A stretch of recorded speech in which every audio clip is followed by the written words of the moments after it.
আজ আবার ছেলে বৌমার ঝামেলা লেগেছে আমাকে নিয়ে। ঝামেলা হওয়ার কারণ আছে বটে। এই ফ্ল্যাটে একটা গোটা ঘর জুড়ে আমি থাকি। ওদের ছেলে বড় হচ্ছে, একটা আলাদা ঘর দরকার। এই ছোট্ট ফ্ল্যাটে এতজন মানুষ, ছেলের সামর্থ্য নেই আলাদা ফ্ল্যাট কেনার।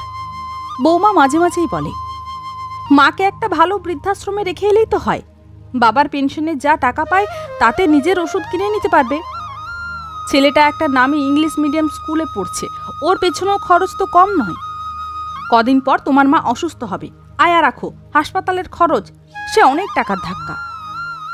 ছেলে মাঝে মাঝে বিরক্ত হয়ে বলে, বাবা তাও মাথা গোঁজার জন্য এই ফ্ল্যাটটা রেখে গেছে, তুমি কি করেছো বলো তো? নিজের কোনো সেভিংস নেই তোমার, কিছু একটা বাড়াবাড়ি হলে পথে বসতে হবে আমাকে। ছেলের কথা শুনে মনে বড় আঘাত লাগে আমার। ঘরের দক্ষিণের জানালার কাছে এসে বসি, ঠান্ডা হাওয়া মুখে এসে লাগে। বৃষ্টি আসবে বোধ হয়। সামনের ফ্ল্যাটের বারান্দাতে থোকা থোকা বেল ফুলের কুঁড়ি, একটু দূরে ব্যস্ত রাস্তা, শাঁ শাঁ করে গাড়ি ছুটে যাচ্ছে। কাদের বাড়ির ছেলে চিৎকার করে কাঁদছে ফল খাবে না বলে। আকাশ কালো কালো মেঘে ছেয়ে গেল। হঠাৎ কড়মড় শব্দে বড় বড় ফোঁটায় বৃষ্টি শুরু হলো, তার সাথে দমকা হাওয়া। সামনের আম গাছটার পাতাগুলো যেন উড়ছে দুর্বার গতিতে। জানালাগুলো খুলছে আর বন্ধ হচ্ছে। আমার ইচ্ছে করছে না জানালাগুলো বন্ধ করতে। আকাশে বিদ্যুতের রেখা, জোরে শব্দ করে বাজ পড়ল কোথায়। আমার অর্ধেক শরীর ভিজে গেছে জলে, তাও আমি জানালার ধার থেকে নড়ছি না। চারিদিকে অন্ধকার ছেয়ে গেল। আমি ভেবে চলেছি, শুধুই কথাগুলো কানে বাজছে, কি করেছো আমাদের জন্য? মনে আছে শীতের বৃষ্টির রাতে সে কি ভয়ঙ্কর জ্বর ছেলে প্রতুলের।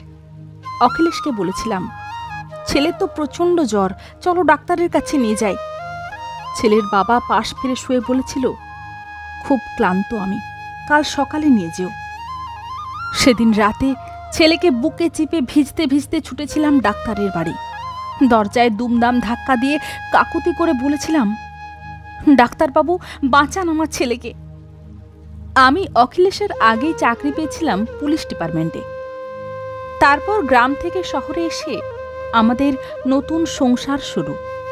ছেলে অসুস্থ হলে কত সময় আমি ওকে বুকে বেঁধে নিয়ে ডিউটি করেছি। মনে ভয় হতো আমাকে ছেড়ে যদি ও ভালো না থাকে। একটু বড় হতেই একটার পর একটা রোগে পড়ল ছেলে। পড়ে গিয়ে হাত পা দুটোই ভাঙল। দিনের পর দিন ছুটে নিয়ে আমি ছেলের কাছে পড়ে রইলাম। কিন্তু দিনের পর দিন ডিউটি বন্ধ করায় অফিস থেকে বলল, এইভাবে চলবে না। কাজের জায়গা থেকে প্রেশার আসতে শুরু করল। আমার ছেলের বাবা অখিলেশ স্পষ্টভাবে জানিয়ে দিল, চাকরি না করে ছেলেটাকে সময় দাও। সে সময় আমি ছেলের কথা ভেবেই নিজের চাকরিতে রেজিগনেশন দিয়ে স্বেচ্ছায় নিজের স্বাবলম্বী সত্তাটা হারালাম। এখন সেই ছেলেই বলে, কি করেছো আমার জন্য? তারপর আর চাকরির চেষ্টা করিনি, সুযোগও পাইনি। সব সময় ভেবে গেছি, ছেলে কি খেতে ভালোবাসে, ছেলের লেখাপড়ার উন্নতি কি করে হবে। অথচ এখন মনে হয়, তখন যদি নিজের ইচ্ছে বা স্বপ্নের উপরে একটু গুরুত্ব দিতাম, পরজীবীর মতো আর বাঁচতে হতো না আমাকে। পরের দিন নাতি তাতানকে ডেকে বললাম, এখন থেকে এই ঘর তোমার সোনা, নিজের মতো গুছিয়ে নিও। ছেলেকে বললাম, আমাকে গ্রামের বাড়িতে রেখে আসার ব্যবস্থা কর। ছেলে একটু বাধা দিতে চাইলেও বোমা বলল, বেশ তো, গ্রামের প্রাকৃতিক পরিবেশে থাকলে আপনার বেশ ভালোই লাগবে। শহরে যা পলিউশন, আমরাই বরং মাঝে মাঝে আপনাকে গিয়ে দেখে আসব। আমি বললাম, সেই ভালো। দুদিন পর গ্রামে পৌঁছে দেখলাম আমাদের গ্রামের বাড়িটা পোড়ো বাড়ির রূপ নিয়েছে। দেওয়ালে ফাট ধরেছে, ঘরের চালের অর্ধেক টালি ভাঙা, উঠোনটা এক বুক আগাছাতে ভর্তি। সামনের ডোবাটায় কচুরিপানা বোঝাই, জল দেখা যায় না। অখিলেশের মৃত্যুর পর আর আসা হয়নি এই বাড়িতে। বাড়ি মেরামতির জন্য দুজন লোককে কাজে লাগিয়ে দিলাম। তারপর একটু একটু করে সেই ঘর দুটো বসবাসের উপযোগী করে তুললাম। এই বাড়িতেই তো বউ হয়ে প্রথম এসেছিলাম আমি। ছেলে বৌমা আমাকে নামিয়েই ফিরে গেছে। নাতিটাই শুধু কাঁদছিল একটু। ওর মা ধমকে চুপ করে দিয়েছে। গ্রামের 2 মাস কেটে গেছে। এখন সন্ধ্যা হলে গন্ধরাজ ফুলের গন্ধে মম করে গোটা বাড়ি। গন্ধরাজ গাছটা ফুলে ফুলে সাদা হয়ে আছে। পাশের বেল ফুলের গাছ দুটোতে কুঁড়ি ধরেছে। সন্ধেবেলা তুলসী মঞ্চে প্রদীপ জ্বলে, ধুনোর গন্ধ মন ভালো করে দেয়। পুকুরের পানা পরিষ্কার করায় এখন ঝকঝকে জলের উপর দিয়ে দেখা যায় মাটি। বিভিন্ন মাছ খেলে বেড়ায় পুকুরে। পাশের ছোট্ট বাগানে বিভিন্ন সবজির চারা লাগিয়েছি, রোজ নিয়ম করে জল দিই। অনেকে বলে এই বুড়ো বয়সে একা থাকা কষ্টের। আমি হেসে বলি, আগের থেকে আমি এখন বেশি ভালো আছি। মাঝে মাঝে ঝর্ণা আসে, আমার সাথে গল্প করে, নারকেল পাতা চেঁচে ঝাঁটা বানিয়ে দেয় আমার। পুকুরের পাড় থেকে কলমির শাক তুলে, পুকুর থেকে গেড়ে গুগলি তুলে নিয়ে যায়। আমি গাছের লাউটা সবজিটা হলে ওকে ডেকে দিই। পুকুরে মাছ ধরলে ওর ছেলে রমেনকে ডেকে আনি। রমেনের হাড় জিরজিরে চেহারা, কালো সরু সরু হাত দুটো, চোখে তার খিদে। হলদেটে চোখ দেখে আঁচ করা যায় জন্ডিসে আক্রান্ত। ওর মাকে বলি, সরকারি হাসপাতালে নিয়ে যা ছেলেকে, ওষুধ খেলে সেরে যাবে। শখানেক টাকা হাতে ধরিয়ে দিই ঝর্ণার। খুব ইচ্ছে করে বাচ্চাটার জন্য কিছু করি, কিন্তু সামান্য পেনশনের টাকায় নিজেরই টেনে টুনে দিন চলে। যে ওষুধগুলো খাই তার দাম মোটেও কম নয়। রমেনকে কদিন সন্ধ্যাবেলায় পড়িয়েই বুঝে যায় ছেলেটি মেধাবী। ঝর্ণাকে বলে দিই, রোজ সকাল সন্ধ্যা ছেলেকে আমার কাছে পড়তে পাঠাবি, ওর পড়াশোনার দায়িত্ব আমার। তারপর থেকে আমার নতুন লক্ষ্য তৈরি করলাম। আমি যে এখনো কি পারি সেটা প্রমাণ করার সুযোগ এসেছে। সেবার যখন রমেন ছুটে এসে জড়িয়ে ধরে বলেছিল, জেঠিমা আমি স্কুলে ফার্স্ট হয়েছি, ভীষণ আনন্দ হয়েছিল আমার। আমি মাঝে মাঝে দেখে অবাক হতাম, একটু ভালো কিছু খেতে দিলেই রমেন তার মায়ের জন্য নিয়ে ছুটত। মায়ের কাঠের পোছা নিজের মাথায় বয়ে নিয়ে যেত, যাতে ওর মায়ের কষ্ট কমে। জলের ড্রাম হোক কিংবা চালের বস্তা, রমেন কাঁধে উঠিয়ে নিয়ে বলতো, মায়ের শ্বাসের অসুখ, পারে না। রোগা চেহারা হলেও ভগবান ওকে শক্তি দিয়েছিল অনেক। সেবার রমেন হাঁপাতে হাঁপাতে এসে বলল, 100টা টাকা দেবে জেঠিমা, মায়ের খুব জ্বর। বললাম, চল দেখি। গিয়ে দেখি ঘরের দাওয়ায় বেহুশ হয়ে পড়ে আছে ঝর্ণা, মাথা ভিজে। বুঝলাম রমেনের কাজ। মায়ের মাথা ধুয়ে দিয়েছে। ডাক্তার দেখিয়ে রক্ত পরীক্ষা করে জানা গেল রমেনের মায়ের ডেঙ্গু। ঝোপে ঝাড়ে কচু শাক পাতা তুলে বেড়ায় সে। গ্রামে তো মশার উৎপাত কম নয়। ঝর্ণাকে সুস্থ করতে নিজের জমানো টাকাগুলোও খরচ করে দিলাম। একদিন ভোরবেলা রমেন এসে বলল, মায়ের হাত পা ঠান্ডা হয়ে গেছে জেঠিমা, মা আর সাড়া দেয় না, একটু সর্ষে তেল দাও তো, মালিশ করি। গিয়ে দেখি ঝর্ণা 5 দিনের জ্বরে চিরতরে ঘুমিয়ে গেছে। বাফারা ছেলেটা এবার মাহারা হলো।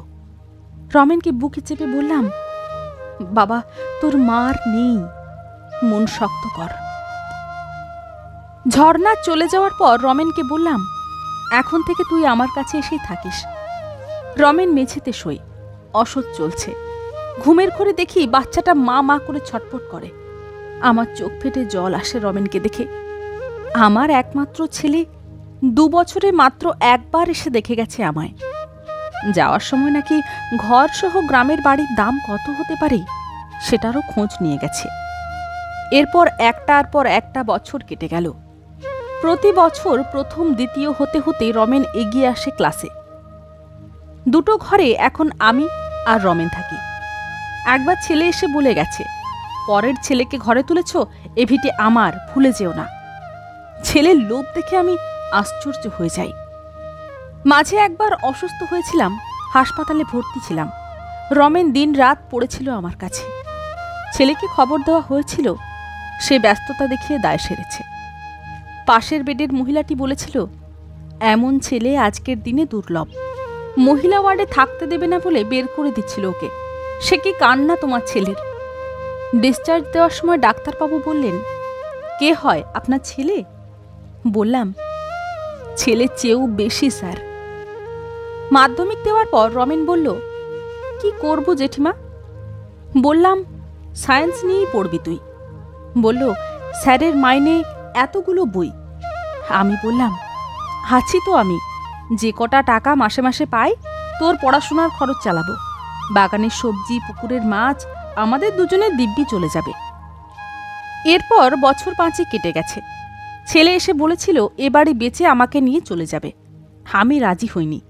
কড়াভাবে বলেছি, তোর বাবার অবর্তমানে এই বাড়ি আমার, এই সম্পত্তি আমি কাকে দেব সেটা আমি ঠিক করব। তারপর আর কখনো ছেলে আমার খোঁজ নেয়নি। এখন আমি বুড়ো হয়েছি, হাঁটতে চলতে কষ্ট হয়, অনেক টাকার ওষুধ লাগে। পেনশনের টাকা ওষুধ ডাক্তার করেই চলে যায়। রমেনের টিউশনি পড়ানোর টাকায় আমাদের সংসার চলে।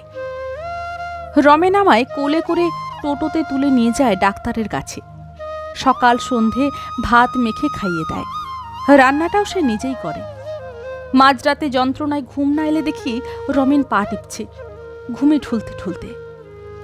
আমি এখন আসল নকলের তফাৎ করতে ভুলে গেছি।